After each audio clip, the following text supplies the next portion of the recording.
Water. Traditional Eastern medicine has been based for many centuries on the vibrations and resonance of the body's water content. The pulse indicates if the resonance tone is right. It is believed that the pulse may be strong, weak, cold, or hot. On the basis of this, an experienced physician carries out a kind of energy scan of the body, makes a diagnosis, and prescribes treatment. We do not heal with water because a person, the human body, is water. The person simply reads the mantras or prayers in order to correct the bad water he has inside. How this hidden effect works is not known. In all of the world's religions, Christianity, Islam, and Judaism, it is the practice to recite a prayer before taking food or to consecrate the food during major religious holidays. How often do we stop and think, what for? And how did the certainty arise in such dissimilar religions that this is the right thing to do? Why did something that science is only now trying to understand seem obvious to our ancestors? It turns out that the frequency of vibrations in the prayers of any religion uttered in any language is 8 Hertz, which corresponds to the frequency of the oscillations of the Earth's magnetic field. Therefore, a prayer, pronounced with love, creates a harmonic structure in water, which is an ingredient of absolutely all food. We now have some idea about how this happens through the structurization of water clusters, water molecules. Therefore, we can take some purely practical advice from this. To sit down at the table in a very good mood, and under no circumstances to dine with cruel or aggressive-minded people, because this will have a direct destructive effect on our health. In 1995, Dr. Masaru Emoto was the first one to record musical impressions on water. In Dr. Emoto's laboratory, they presented water with different types of music, after which they froze the water and then under the microscope could clearly see the crystals that the water had formed.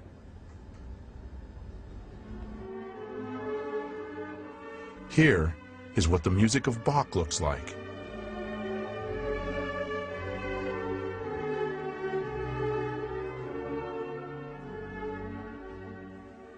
Mozart.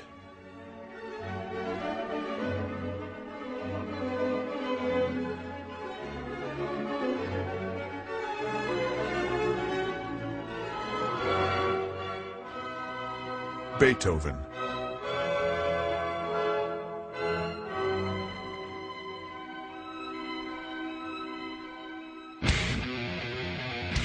Heavy rock.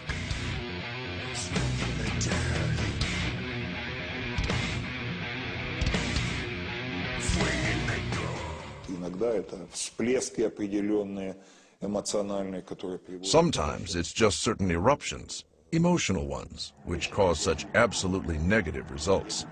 I can't recall a case in which such a negative spewing out of emotions as this happened at a classical music concert.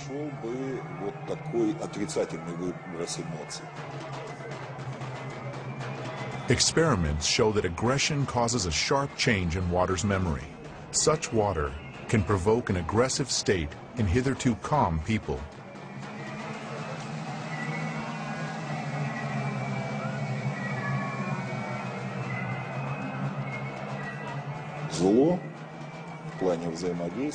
Strange as it might seem, evil interacts more easily and simply. Apparently, this has to do with the sensitivities of human beings who always feel negative things more acutely.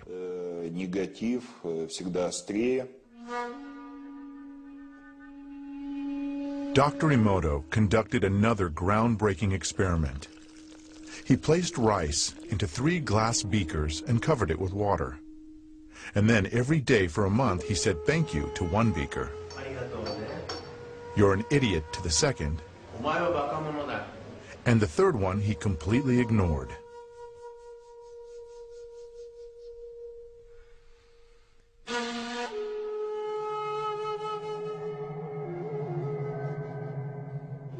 After 1 month, the rice that had been thanked began to ferment, giving off a strong, pleasant aroma.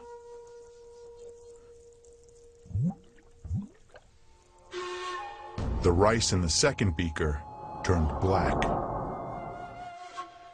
And the rice that was ignored began to rot.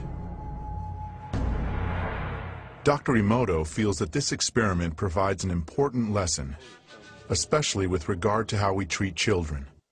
We should take care of them, give them attention, and converse with them. Indifference does the greatest harm. It may not always be easy to do, and almost always it takes practice. Practical experience show that hatred, rage, and even annoyance not only exert a destructive influence on other people, but they also give feedback.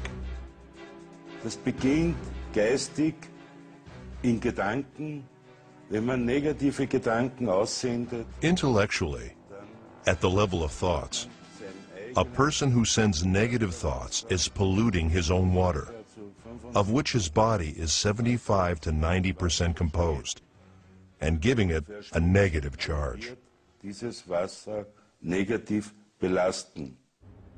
Many laboratories around the world have repeatedly carried out an experiment that produces similar results. Water from a single container was divided into 2 portions. One part was subjected to an outside influence that changed the structure and properties of that water. The water in the second flask acquired the same structure and the same properties after a certain period of time. Even if the 2 portions of water were a significant distance removed from each other. The water has very important photographic memory, we can say that, and also you can imprint it with very subtle energies, even from 10,000 kilometers. Does that mean that remote communication occurs between human beings, who are essentially structures composed of water?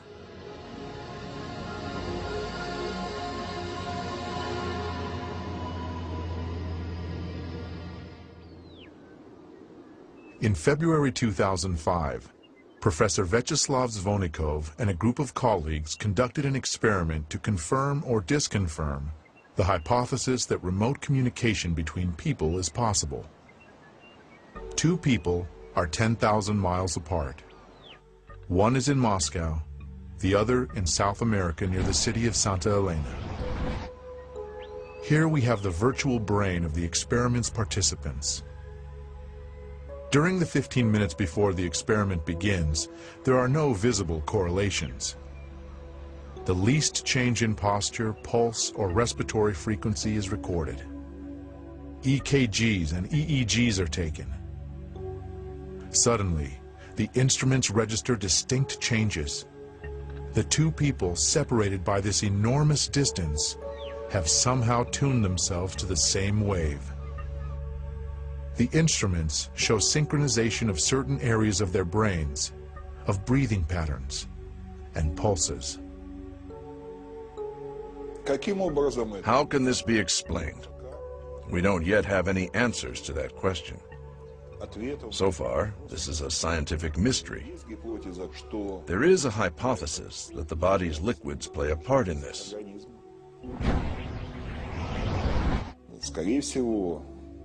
Most likely, and we do have a good deal of data to confirm this, liquids within the body also carry out a sort of information transmission function.